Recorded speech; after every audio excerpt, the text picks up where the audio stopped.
Now, Yeah. now, sometimes if there's something that's on fire, which doesn't happen very often from our perspective, but it does happen. It has happened.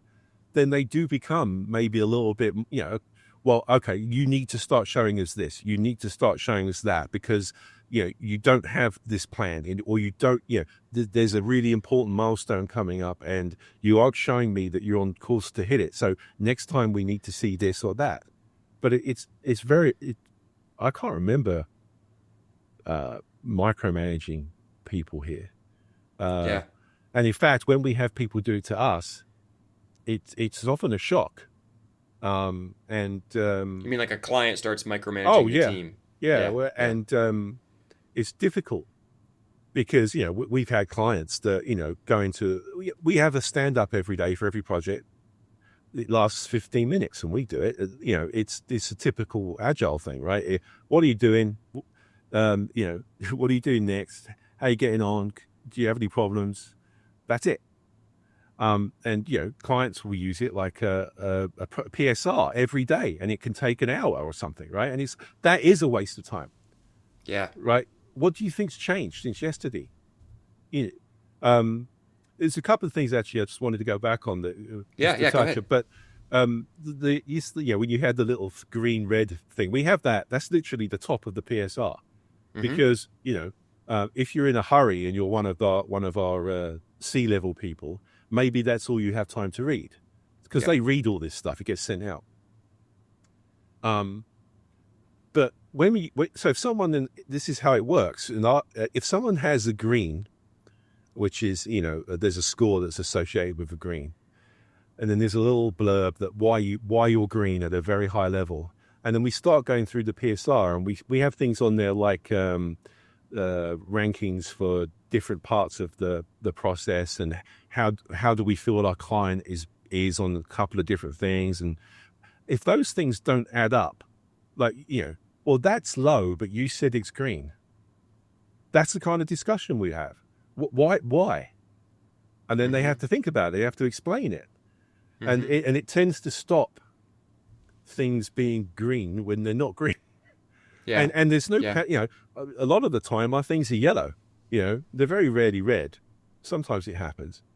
Yeah. Usually it's because of a client for some reason, but occasionally it's us. But there are a lot of times things are yellow, and then there's a rationale why. Why? Well, and you have Yeah. to explain it because we don't want people just putting a green. Right. So it sounds like what you're saying is regardless of which, red, amber, green type stuff, whatever you put, you have to rationalize. yeah, Even so, you can't just be like green, no comments. It's no, like no green. We have to justify that. And also, I think the other thing I'll throw in there is it has to be okay to put a red status. of Like it course, has to be something where somebody can put that and not feel like now I'm in trouble. Now, oh no, yeah. now everybody's coming after me because I put red on the status report, right? Because that's how you end up with people who say I'm never putting red again. Like I will rationalize yellow or green till the end of my days to avoid what just happened to me because I put red once and how Yeah. much that made my life hard. I can't give an example. I can't give a named example, but we had a project we're working on recently that was red for a bit. Right. So we had to discuss why. And there were a list of enumerated issues that came out of that we dealt with, and then it became a yellow and a green. That's Yeah. how it should work. Yeah. Right. Right. Right. Right. Right. That's the point. And, Yes. yeah, there's a kamikaze bird just smashing into my window. Um, exactly. And there's no the problem would be if you didn't put a red. But the PSR, a lot of the things slightly overlap. Mm-hmm. So what I mean by that is it's asking the similar kind of thing but from slightly different perspectives. So Mm-hmm. so inconsistencies will show up, Yeah. right? So Yeah. it's like, well, you said here that this was fine, but this person here is saying it's not. So what's really going on there? Is it a miscommunication? Is one of you right and one of you wrong? And it sparks that kind of Yeah. discussion. That's the point of it. Yeah. Um, but yeah, it's not about it's blame. No, You no. know, it's I think yeah, it's very also dinner. you're valuing. There's an extreme position which is any meeting ever is Right. a waste and overhead and keeps us from working. And I think this misunderstands the nature of collaborative human endeavor, which is if we're not able to talk to each other and get on the same page about, like you said, the big picture goal, where we're at right now, all these different things, we will not make good decisions in our local day to day work to enable us to succeed. Well, Um, it's very hard to do this job on your own, yeah, right? I mean, unless you're the guy who wrote Stardew Valley, which is another one of a brilliant game. right, Um, right. but But a very much an exception to the rule and an very much, insanely long development cycle. it's a team sport, right? We can't Yeah. do this on our own anymore. It's too complicated.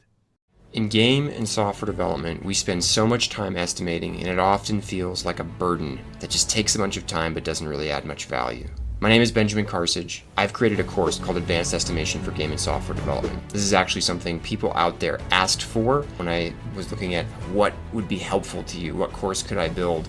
Estimation was the number one thing you picked, and I can understand why. Everywhere I've gone in our industry and in software generally, I see teams struggling with estimation, fighting with a sense of false precision, and generally going through the motions rather than really getting value out of all the time they're spending. And in my time, both in the military, in software development, and game development, I've been able to successfully predict the completion of large projects. I've seen other people do the same, and so I know it is possible. If you want to be doing that for your team, if you want to be advancing your understanding of estimation and how it can help you, this course is for you. A quick overview of what we cover.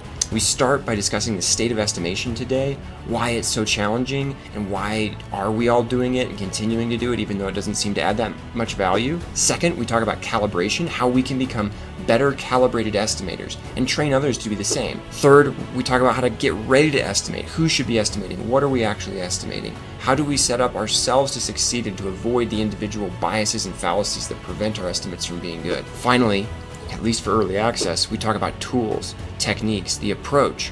What are the ways that you can actually create estimates that add value? And when should you not use those techniques and use others instead? In the future, we're going to be releasing even more modules where we cover things like how to estimate things that aren't just how long a project might take, but to think about money and resources and so many other things that we end up estimating, value and whatnot. The 6th and 7th modules talk about small and large scale estimation and really try to make all of what we've talked about so far practical.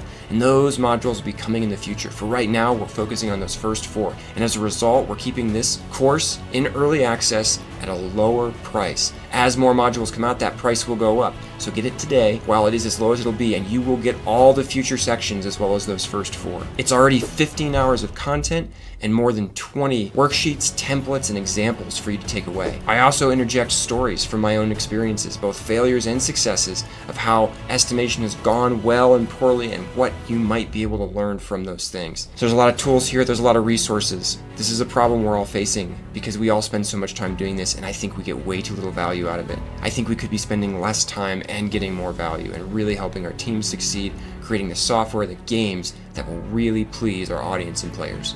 If that's something you're interested in, check out the course.